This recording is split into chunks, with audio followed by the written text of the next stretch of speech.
Malawi today.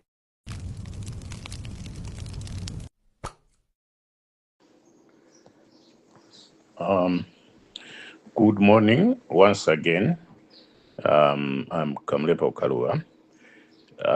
Chifukwa chani ndikubwera ndima VN kawiri every day. Professor Arthur Peter Mutharika needs to be assisted. Professor Arthur Peter Mutharika needs to be left free to govern this country.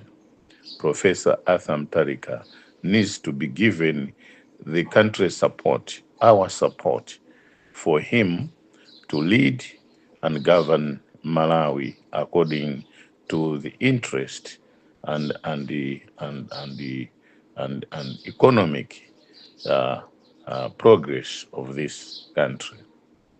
Professor Arthur Peter Mutharika should be given time to governize the people of this country and lead each and every institution kuti musakale corruption. Professor Arthur Peter Mutharika needs Malawian to understand and listen to what he is going to do. Professor Arthur Peter Mutharika has to work without any fear or favor of anybody in this country. Professor Arthur Peter Mutharika should not be accused because of what happened in the past or the wrongs done by the outgoing government of Dr. Chakwera.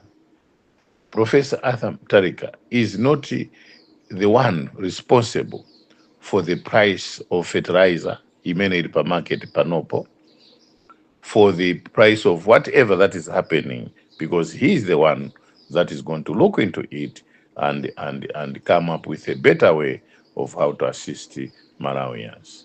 Professor Arthur Peter Mutharika has to be helped kuti zinthu zose Malawi muno zienda according to governance systems.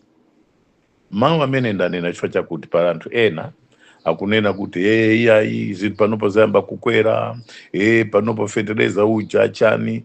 Cabinet sinakhale pansi kuona kuti kodi mitengo ikhale bwanji.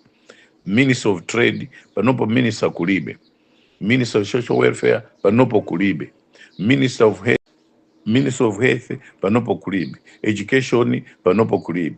Zoseza kupanga bwino kuti Malawi mukhale wokondwa kompara anthu ena akumanena kuti yayi taonani zinthu zanu. Amalawi amene akupanga zimene zozo ndamene sakumvesa utachoka mboma, ndipo mukhalabe ku opposition and mukukutika ndikukuzana mukukutika ku opposition chifukwa mwayamba udyo. Komanso ifeso a DPP chonde tuonese mtima wachikondi kwa nzatu, tuonese mtima wachikondi kwa Malawi, tuonese mtima wachikondi kuti tonse limodzi tikweze dziko lino. Mawu amenewo ndikunena chifukwa chakuti panopo ndalandira maripoti osati masewera, maripoti osati masewera, maripoti mene zinthu zilire ku Eskom mene amabera ino. Eskom so izikongoza ndrama za loni zoona. Eskom izikongoza ndrama za loni zoona. Dwangwa Salima Sugar izipereka loni kuma MPs, Ndithu government officials, party officials. Salima Sugar Ndithu ndizoona kuti izipereka maloni kuma party officials. Eskom izipereka maloni kuma party officials. Makra izipereka maloni kuma akula chonde. This is not on. Makra autinakagura maro kumvera kuti head office ya Makra ikakhale kumvera kwaperekedwa more than 28 billion. Ndizoona maro kungogura maro ndikuchita kulambura 28 billion ndizoona Makra. Makra zoona Makra ndizoona kuti Makra ingapereke 28 billion kumvera kukalambula maro, kugura maro. Zoona kuti kukhale head office ya Makra kumvera imidowa ndizoona Malawi. Malawi, we should not joke. We joke too much in this country. Stop spending recklessly drama za Malawi, za misonkho ya Malawi. Ndizoona Ndithu, ndizoona kuti Admark izipereka maloni pamene inkafuna 12 billion kuti igulire chimanga, inkafunanso another 12 billion kuti ichite makonze bwino structure zawo zonse Malawi muno. Ndalama is total from a budget. This year's budget, we're talking of 60 billion given to Malawi housing kuti ikonze bwino zinthu zake. Ndi izikaperekanso loni kuma party officials zona. Admark izipereka maloni to former MPs a Malawi Congress Party ndi ena amene akudyerera ndizoona. Ndiye ndikamanena maviye ena utachana kamlepo mkunena too much inuka chwa chanu mpanga. Ndikufuna timuthandize Professor Arthur Peter Mutharika kuyendesa bwino ziko lino. Ziko lino silingayende ngati pali zitakataka nyasi zimene zinapangidwa, zimene zilipo, zimene ngati enafe sitilankhula ndekuti zimenezo it will be buried underground. This is why I am always on the alert. I am always ready to face whatever challenges, even if it means me not losing faith into the party. Let it be. The truth should be there in order for the president of this country, who has been elected by the majority. It was a landslide victory. Kuti alamulire bwino bwino without any hindrance. Ngati chimenecho ndi chifukwa, let it be. Ngati chimene nchifukwa chakuti ndikhoza kuchosedwera even mchipani, let it be.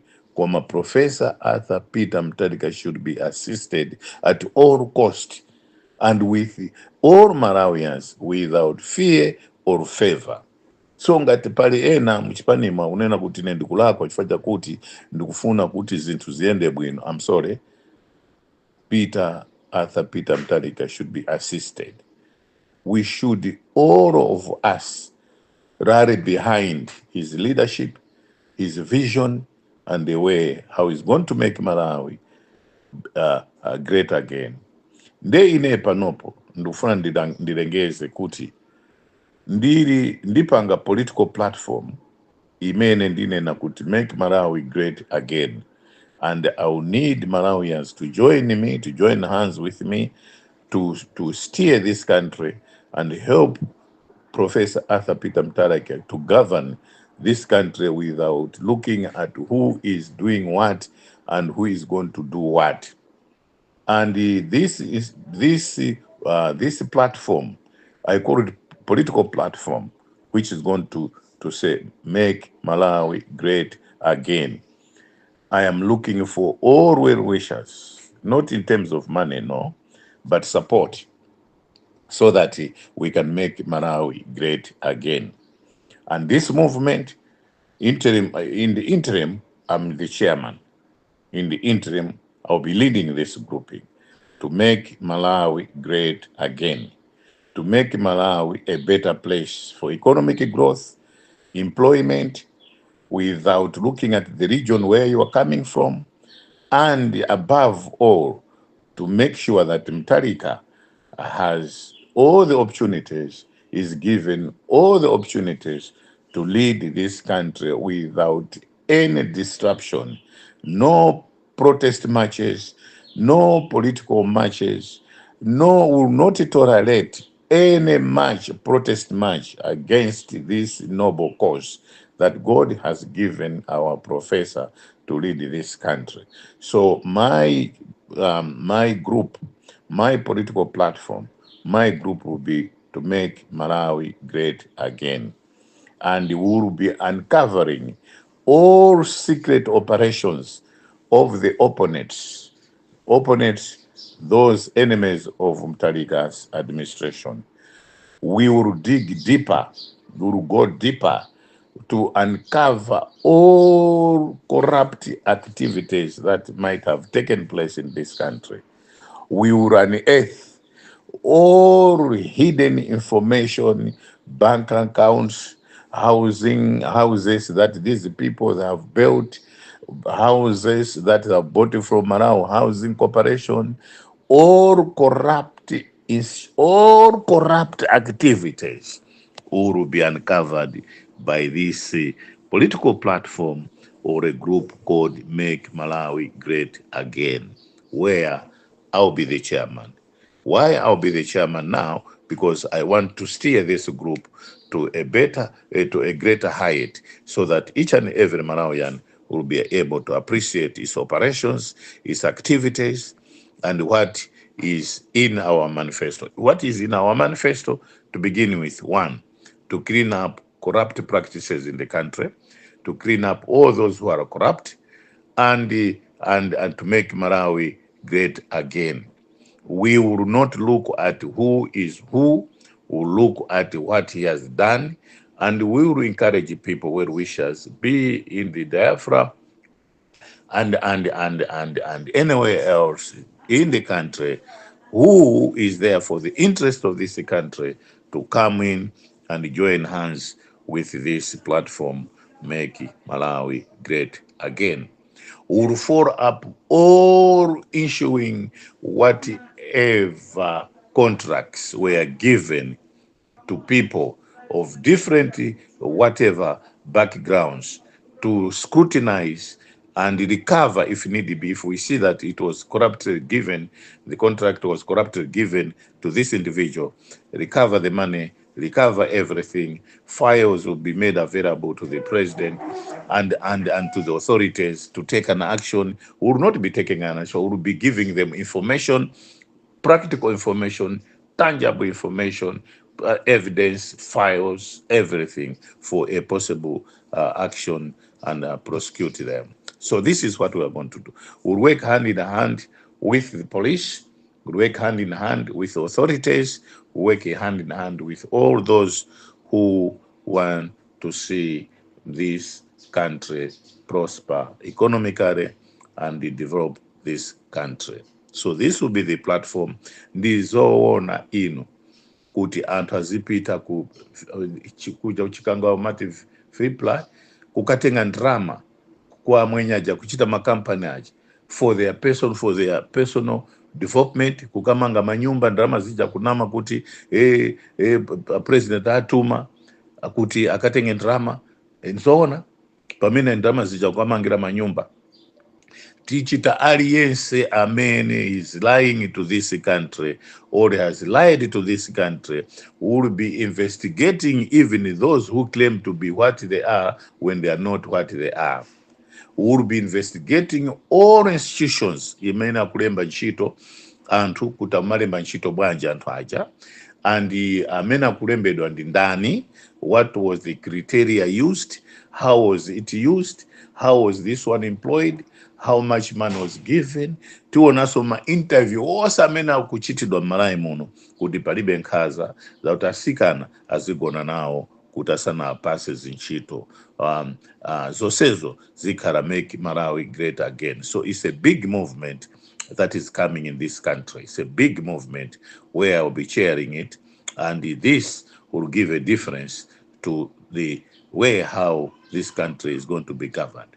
But we are not going to do anything that would undermine the president of this country, that would actually do something quite opposite to the vision of our leader, our great leader, Professor Arthur Peter Mwamtalika. Ndizoona ino ma water board azikhala a fat, a milk cow for these politicians. Zona that each and every contract that was awarded here, it was awarded politically. Ndizona, and we will be able to visit each and every mega farm that is in the country to appreciate if indeed the money that they borrowed, the money that was given to them was indeed for the purpose of the same. We will investigate how they got the loans, how they got even those farms, who gave them the land, how was it acquired, and who was behind it, how much was paid. Monsemoti Peter, this platform, political platform, Make Malawi Great Again. We'll go to each and every district to investigate councils, how they operate with the DDF, District Development Fund, how they operated, how contracts were awarded, how projects were chosen, and how procurement was done to have those projects implemented. We'll go to each and every district in this country, and I'll partly fund this platform, or partly fund, and others will come from well wishers that will be able to give us some few resources that to operate this, but largely I'll be funding it myself.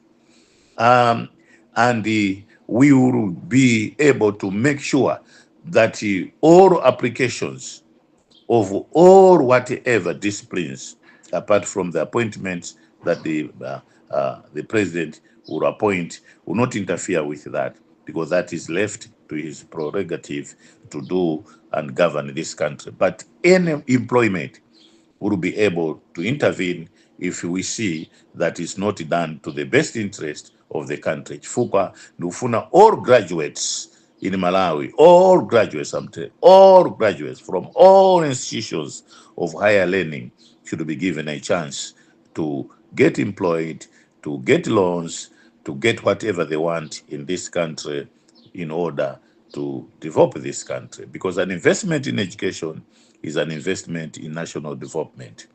This platform will make sure that scholarships are done without looking at origin, the district of origin or region of your origin. This platform, Make Malawi Great Again, will look at all postings, all recruitments in the country, apart from the recruitment that the head of state and government, our great professor, is done. That one we're not going to touch. That one we're not going to interfere. That one will leave our professor to do, because he has a vision for this country. And this platform is ever the first ever in this country. We look at young girls, how they are being treated, how they fare in our society. We look at each and every sphere of our sectors, life, whatever it is there, kuti antuwa, indeed, they are following principles of our constitution and democracy in this country. So Ndithu ndizoona kuti water board azipereka maloni, Blantyre water board zipereka loni ma members of MCP, members of political parties, kuti iwo asichita all contracts ya manga nyumba za polisi zija chuka police security houses anayamba ndi Professor Arthur Peter Mutharika. That is his dream. Koma MCP ananena kuti the dream yao ndetiwo tiriso kuti nyumba zimene amanga who were awarded the I was once a minister of land myself, appointed by the greatest professor ever lived, kuti ndikaseve, though it was only 3 months, but I managed to acquaint myself with whatever that is happening concerning that ministry. So ndikuziwa bwino kuti nyumba za security anapanga division ya our greater and the greatest Professor Arthur Peter Mutharika. Ndi ananama mono kuti yayi zinali zawo zimene zonse ziteka. Ndeno ineyo Make Malawi Great Again tifufuza kuti nyumba zimene zozo amene amamanga ndi ndani, how much was given, kodi ma contractor kanenda bwanji, tifuna mafairo ma contractors yo, how they were awarded those contracts. Even yamiseo yosei tiunika bwino how it was awarded and who was behind it and how was it acquired. All procurement activities will be involved ourselves, looking at how they are done without interfering their operations. So Make Malawi Again platform, political platform, is calling upon all Malawians of good repute, good standing, to help and come and be part of this movement. It will be a big wave of movement. It will be each and every district. It will be in the country, the cities, the town councils, the district councils. We will be monitoring each and every activity, that economic activity contracts activity, procurement activity, and how members of the public would actually fight against corruption. It will be a sensitization political platform for Malawians to know their political rights, for Malawians to know their constitutional rights, for Malawians to know what is supposed to be given to them, and appreciate the leadership that is there today. We will educate Malawians how Professor Peter Mutharika is going to be a leader, one of the greatest leader in this country ever, and we will indeed assist the president in trying to come up with a better policy of this, how to lead this country. So my appeal to you is this: ndizoona ndithu kuti ma district councils ena azigula zinthu and sponsoring people to procurement things without proper tender. Akuluakulu izizi sizoona ayi, ndiponso ntikana kuti zisachitike. Tifufuzaso kuti why OPC imapereka maloans, Green Belt Initiative imapereka maloans kwa ma political party sort of cadres kuti muno Malawi azivutisa and azita destroy democracy. Lastly, iyi platform, political platform, Make Malawi Great Again, tifufuza zikwanje zija amamenya ma members of DPP pa Mbowe kulilongwe, tifufuzanso amene anali behind ndi ndani, tipereka ma report kwa polisi kuti apolisi iwo awagwire bwinobwino anthuwo, awagwire pompano osati mawa osati mkucha.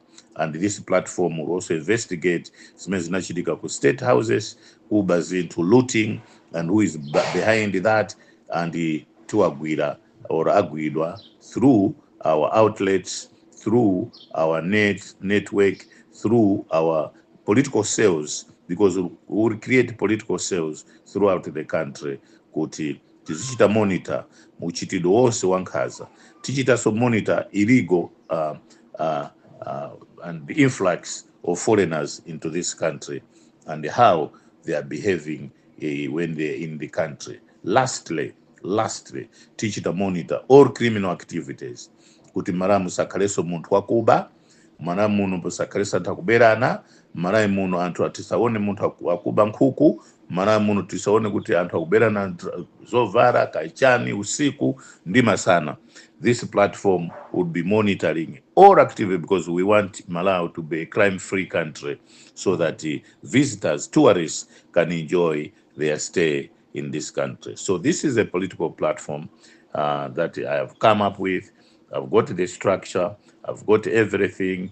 Very shortly, I'll put up with policies, and very shortly, I'll register this, and very shortly, I'll make sure that this platform functions and operates in this country without fear or favor. I'll fund the platform, I'll fund the activities, I'll fund whatever is there so that Malawi can know some of us who we are. And thank you, Malawians, for voting Arthur Peter Mutharika. Thank you, Malawians, for having faith in the President Arthur Peter Mutharika. Thank you, Malawians, for making Peter Mutharika win the elections. It was a landslide election win, and Peter Mutharika was actually elected, not by few, but all the tribes in this country and all the people of this country without looking at the region and district of their origin. Once again, good morning, Malawians.